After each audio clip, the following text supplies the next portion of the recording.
Hi, welcome back to my channel. I am finishing my master's degree in Italy. So today I'm going to compare Japanese schools and Italian schools. I got my bachelor's degree in Japan for my architecture study, and then I have almost completed my master's degree in Italy. So I want to compare these two contexts, educational differences and what I have experienced so far, and give you some insights if you're wondering the options to study in Japan or maybe in Europe. A lot of things has happened in my life past half year.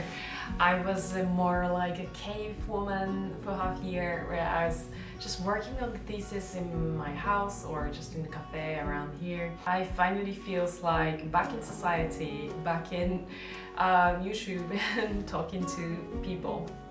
But at the same time, I think it was a good opportunity for me to really take time to explore my interests and really conclude all my study years with this thesis.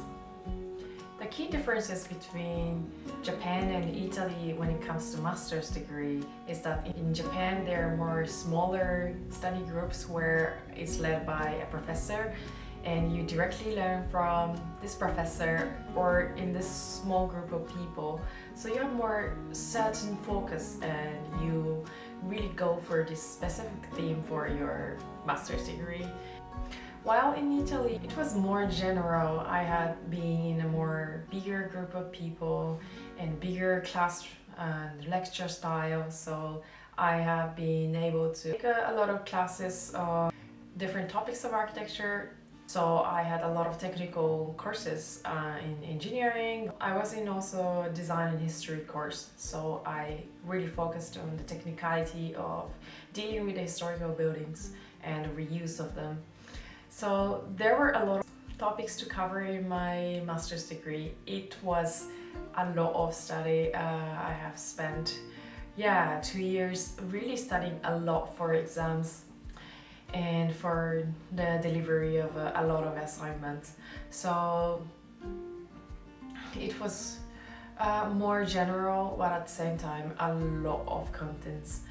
And when it comes to the workload, in Japan it is more common for graduate students to be working while they are studying.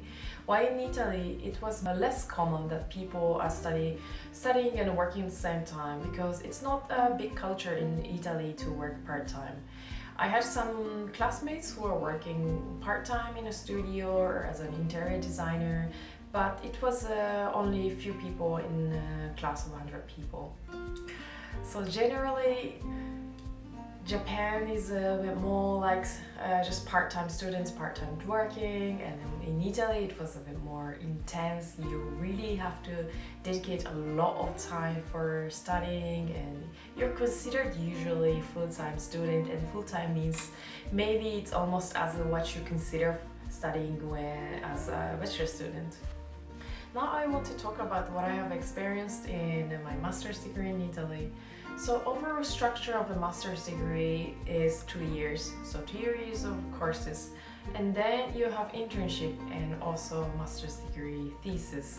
And many people take 2 years to 3 years duration to complete their program. The general structure of the course was that mostly I had courses such as historical building, preservation, conservation, structure design, sustainable design. I had at least one design studio for each semester, and one of them was in Como, Italy, and another one was in Mantova, where I was studying, and another one was also in the same area in northern Italy with historical urban design. And the last one is the one I had done as like a final work of the studio, which was also in Mantova, a small town in Italy.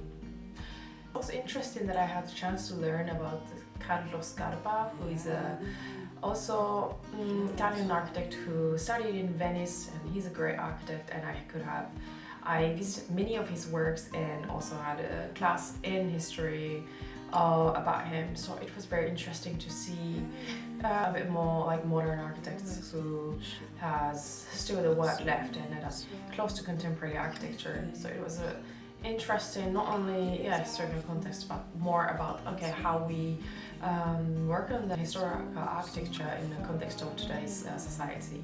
Other than that, I had site visits and also internships.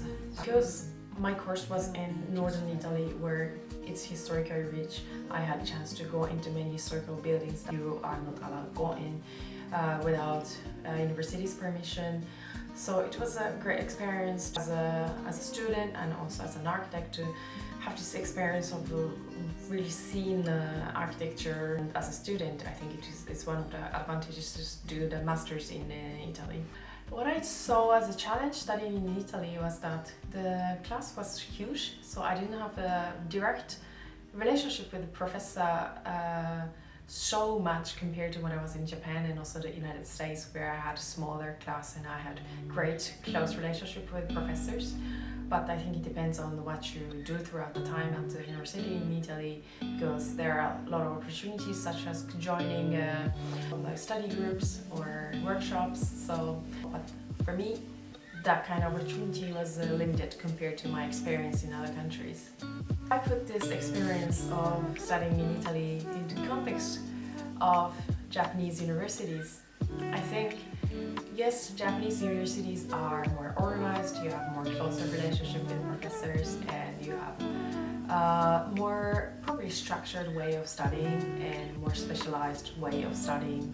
It depends on what you prefer, and I think it's a very strong point that Italy has a lot to offer as a historical context, which is also true in Japan, that you can visit a lot of temples and historical buildings that's being still left. So I just wanted to update you, compare the two different contexts in universities. Thank you very much for watching and see you next time.